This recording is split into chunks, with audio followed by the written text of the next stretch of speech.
Ouais l'équipe, c'est Naninho, j'espère que tout le monde va bien. Très heureux de vous accueillir sur ma chaîne YouTube depuis le temps que j'en parlais. C'est un vrai plaisir de vous partager cette première vidéo. C'est vrai que j'avais cette idée en tête depuis maintenant un petit moment, notamment parce que Twitter ne me donnait pas suffisamment d'espace selon moi pour pouvoir m'exprimer, pour pouvoir poser ma vision du football. C'était un vrai plaisir pour moi de franchir ce cap-là.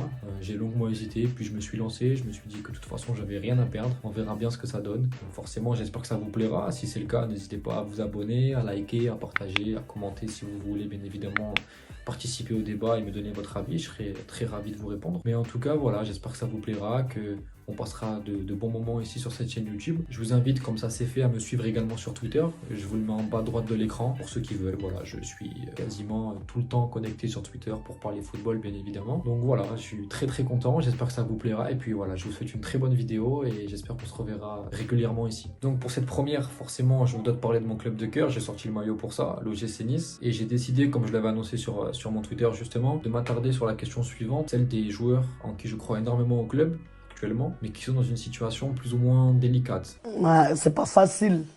Voilà, leurs performances déçoivent, mais moi je continue à croire beaucoup en eux. Donc pour bien analyser ce sujet-là, j'ai décidé de décomposer la vidéo en 3 parties. Dans un premier temps, je vais tout simplement vous donner les 3 noms que j'ai choisis, les 3 joueurs que j'ai choisi d'analyser aujourd'hui, vous expliquer pourquoi rapidement je crois en eux. En seconde partie, je vais m'attarder sur les raisons de leurs échecs et de leurs mauvaises performances. Je vais essayer de comprendre comment on a pu en arriver là avec eux. Et enfin, je vais essayer pourquoi pas d'évoquer des solutions, à mon humble avis toujours, mais de trouver pourquoi pas un remède pour leur venir en aide, parce que c'est quand même regrettable de passer à côté de belles choses quand on a autant de talent et ça pourrait être bénéfique pour tout le monde. On va rentrer directement dans le vif du sujet. Les 3 joueurs que j'ai choisi d'aborder aujourd'hui. Le premier, pour ceux qui me suivent sur Twitter, c'est pas une surprise. Misiane Maolida, un joueur que j'apprécie énormément. Ne me demandez pas forcément pourquoi. Des fois on est charmé par un joueur,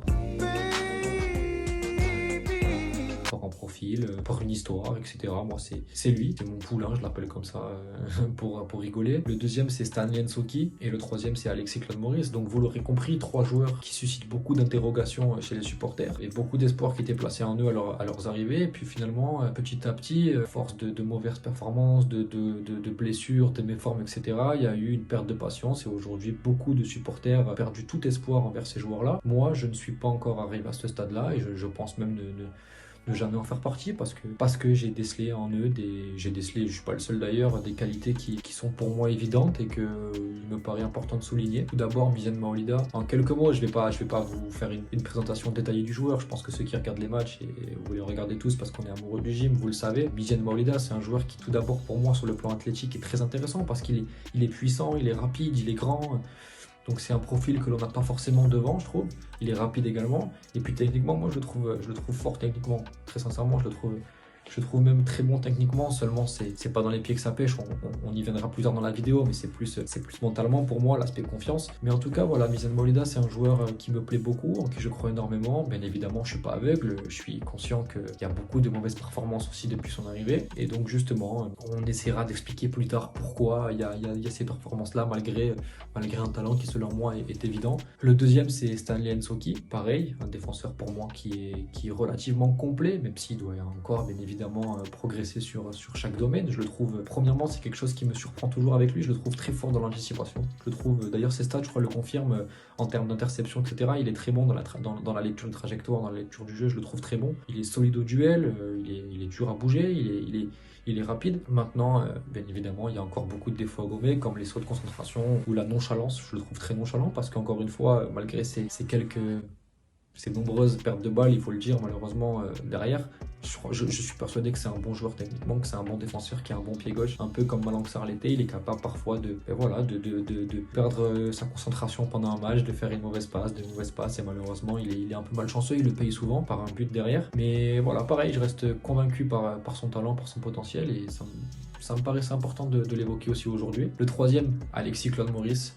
Alors lui, c'est celui, pour moi, le plus gros mystère, parce que je pensais sincèrement, autant pour les 2 premiers, je savais que ça allait prendre du temps, autant pour Alexis Claude Maurice, j'étais persuadé que ça allait le faire d'entrée, qu'il allait exploser à Nice dès sa première saison, ou plus ou moins rapidement. Force est de constater que c'est une grosse déception, mais pour autant, je reste convaincu par son talent, par son potentiel. Il a de nombreuses qualités. C'est pour moi aujourd'hui le joueur qui est peut-être le plus complet, et pourtant qui déçoit quasiment le plus, par rapport aussi à l'investissement qui a été réalisé par le club. Mais voilà, je trouve qu'il a des qualités qui sont certaines. Je suis persuadé qu'il finira par exploser. Je je l'espère chez nous, sinon ce sera ailleurs forcément, mais déjà il est très très fort dans sa capacité à se déplacer entre les lignes pour créer un premier décalage. Sur ses prises de balles, il fait très régulièrement la différence. Je vous parle de ce que j'ai vu régulièrement à Lorient, après à Nice aussi, on l'a vu par séquence, par moment, mais dans la durée ça a été assez compliqué. Donc je le trouve très bon dans l'intelligence de déplacement, dans l'intelligence de jeu, très très à l'aise techniquement, forcément, voilà, sur les premières prises de balle, capable de contrôler un mauvais ballon, de se mettre directement dans le sens du jeu, très grosse frappe de balle également, très fort techniquement, capable d'éliminer assez facilement. Malheureusement, tout ça, on n'arrive pas à le voir de manière constante à l'OGC Nice. Donc, plutôt que de les critiquer, de les rabaisser comme certains le font, et je ne juge pas, je dis seulement ce que je pense, j'ai préféré m'intéresser aux raisons de leurs échecs et de leurs mauvaises performances. Donc on bascule forcément dans la deuxième partie de la vidéo que j'avais évoquée. Pourquoi tant de mauvaises performances? Pourquoi ces échecs malgré le talent? Alors, pour Mizan Maolida, et pour d'ailleurs chacun d'entre eux, je pense que c'est important déjà de se replonger dans le contexte de leur arrivée. Pour le premier, donc Mizan Maolida, il arrive en provenance de l'Olympique Lyonnais pour une somme avoisinant les 10 millions d'euros. Très rapidement, il faut savoir qu'à l'époque, 10 millions d'euros pour le l'OGC Nice, c'était un montant assez important. Donc il y a une première pression sur les épaules du joueur. Qu'on le veuille ou non, c'est une pression supplémentaire à assumer. Et quand tu as 10-15 matchs en professionnel, c'est compliqué de répondre immédiatement présent sur le terrain. Et c'est ce qui lui était demandé, parce qu'à l'époque, si on s'en souvient bien, le l'OGC Nice était assez orpheline d'une attaque, ou du moins de leader offensif, de joueurs capables de faire la différence.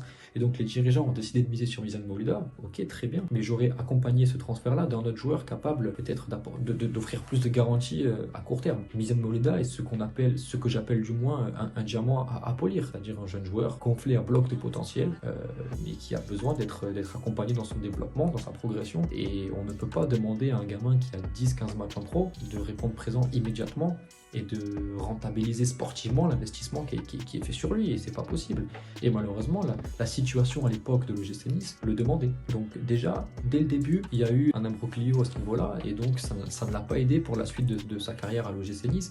Et ensuite, voilà, on sait tout ce qui s'est passé, entre méformes, entre blessures, entre mauvaises performances. Ça a été très compliqué pour lui. Il n'a pas été épargné par les blessures. Alors, c'est pas des grosses blessures à chaque fois, mais si c'est toujours une petite lésion, une petite contusion, une petite inflammation, ou toujours une blessure qui va le tenir éloigné des terrains pendant 2-3 semaines, 1 mois, et qui finalement l'empêche d'enchaîner les matchs. Et quand on connaît l'importance pour un jeune joueur d'enchaîner les matchs, c'est terrible, c'est terrible. Donc il n'a pas pu vraiment prouver encore la plénitude de son talent, et c'est regrettable parce que je pense que c'est un profil déjà que l'on n'a pas actuellement au sein du club. C'est un joueur capable de prendre la profondeur, capable d'éliminer un contre un. Seulement voilà, c'est à lui aussi de se remettre en question. Je ne le connais pas, je ne connais pas son hygiène de vie, donc je ne me permettrai jamais de parler de ça. Mais en tout cas, voilà, il y a des interrogations qui subsistent, et c'est dommage parce que, encore une fois, le talent est là, le potentiel est là, et malheureusement, les performances ne le montrent pas. Pour Stanley Nsoki, c'est relativement la même trajectoire de carrière à l'OGC Nice. Il arrive rempli d'ambition, plein d'espoir, etc. Et puis finalement, on se rend compte que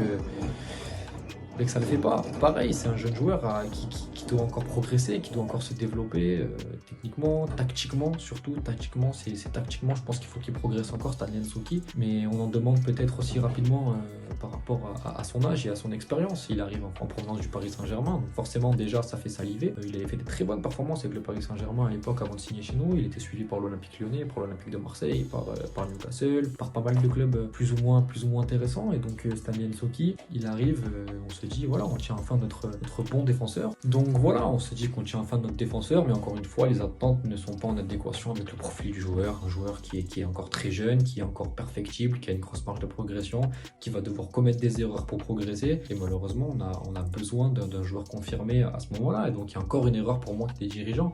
Et c'est une trajectoire assez similaire à celle de Mizan, finalement. Des joueurs qui sont de très bons prospects, qui sont de très bons talents, mais qui ne correspondent pas à ce dont on a besoin, ou du moins qui ne devraient pas arriver en tant que titulaire. Et forcément, à ce moment-là, les attentes ne seraient pas les mêmes. Et le jugement que j'ai aujourd'hui ne serait pas le même. En tout cas, force est de constater que Stanley Nsoki avait montré de très belles choses à Paris, et que ces qualités-là n'ont pas pu disparaître du jour au lendemain comme ça en arrivant. Encore une fois, il y a le facteur psychologique et de la confiance qui rentre en compte, mais ça, voilà, je le garde pour plus tard. Pour le troisième joueur, Alexis Claude Maurice, comme je l'ai dit, c'est peut-être le plus étonnant. Il avait tout pour réussir, pour exploser à Nice, et force est de constater, pour moi, c'est le plus décevant, sincèrement, parce que c'est peut-être celui en qui j'attendais le plus de choses le plus rapidement, mais en tout cas, c'est très très décevant. Il y a une chose qui me dérange chez lui, c'est l'aspect physique, je le trouve encore très très léger, très très frêle pour prétendre s'imposer en Ligue 1. Il est très souvent au sol. Je le trouve pas solide sur les contacts, sur la protection de balle notamment. Il a du mal à conserver le ballon dans des situations assez délicates. Par moment, on a vu de très belles choses. On a vu de très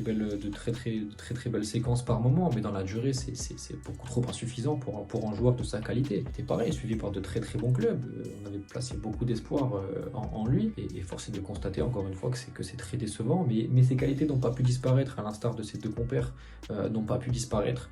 Il reste pour moi un formidable talent qui doit être accompagné dans sa progression. Et encore une fois, si on doit résumer ces trois joueurs-là, je pense que leurs trajectoires sont relativement les mêmes. Je ne pense pas, par exemple, qu'un coach comme Patrick Vieira leur a énormément apporté dans la progression individuelle. Déjà que collectivement, c'était pas folichon, c'était pas fameux.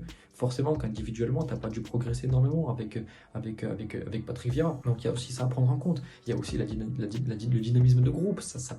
Ça joue pas bien au ballon, il n'y a pas des bons résultats, il n'y a pas d'âme dans cette équipe, et forcément individuellement tu le ressens sur la performance des joueurs, et ce sont forcément des joueurs qui en font les frais. Alors encore une fois, il existe, je pense, des solutions pour leur venir en aide. Maintenant, ça va être à eux de prendre leurs responsabilités, mais sincèrement je suis dubitatif sur le fait qu'ils puissent réussir chez nous. J'en serais le plus heureux parce que c'est des joueurs sincèrement que j'apprécie, et encore une fois en qui je crois énormément, mais je pense qu'il y a quelque chose qui est cassé en eux. Ici, en tout cas pour réussir, il y a un contexte qui fait que ça va être très compliqué de se relever de tous ces échecs. Voilà, il y a un élément pour moi qui est extrêmement important dans la progression d'un joueur, dans ses performances, dans sa vie quotidienne, c'est la confiance. Et force est de constater, encore une fois, j'utilise beaucoup cette expression, mais force est de constater que ces joueurs-là sont en cruel manque de confiance. C'est pas comme si le nouvel entraîneur Adrien Urchian ne l'avait pas répété à de nombreuses reprises. Il y a un manque cruel de confiance dans cet effectif, et c'est ce qui définit le mieux ces trois joueurs-là. Mizan Maolida, on le sent, dès qu'il arrive dans les 30 derniers mètres, il est comme tétanisé. On a l'impression que ses jambes deviennent hyper lourdes et qu'il n'arrive plus à rien faire, alors que peut-être que 30-40 mètres avant, il était capable d'éliminer, de partir seul, etc. Donc il y a un problème de confiance dans cette équipe qui touche assez fortement certains joueurs, et pour moi ce sont trois joueurs qui sont énormément impactés par ce manque de confiance, et donc c'est aussi à l'entraîneur et au club de trouver les bonnes solutions, et c'est pour ça que j'en appelle assez régulièrement aux supporters de les soutenir et pas de les rabaisser, parce que de toute façon de continuer à les critiquer, de les rabaisser, ça va servir à rien du tout. Encore une fois, ils sont déjà au plus mal, ils sont déjà au fond du trou moralement. Ça va servir à quoi de les enterrer, si ce n'est accentuer leur peine, parce qu'il ne faut pas croire, ils sont conscients de leur performance, ils sont conscients de leur état, ils sont conscients qu'ils ne sont pas au niveau attendu. Donc j'espère que pour eux ça ira dans les matchs à venir. En tout cas, voilà, je continuerai à croire en eux, et j'espère sincèrement qu'ils réussiront chez nous, même si je pense que ça va être compliqué. Peut-être qu'ils ont besoin de voir autre chose, de sortir de ce contexte un petit peu morose ici à l'OGC Nice pour pouvoir exprimer toutes leurs qualités. En tout cas, voilà, je leur souhaite bonne chance. Je nous souhaite bonne chance aussi à nous, parce que la saison n'est pas finie et ça va être très compliqué de se maintenir en Ligue 1, sincèrement. D'ailleurs, je pense que je vais dédier une vidéo à ce sujet-là. En tout cas, voilà, j'espère que ça vous aura plu. Je sais pas si j'ai été clair, si j'ai été concis, mais voilà, pour un début, j'espère que ça vous plaira. Si c'est le cas, encore une fois, n'hésitez pas à vous abonner, à partager, à liker, à commenter. Et puis je vous dis à bientôt. Salut l'équipe.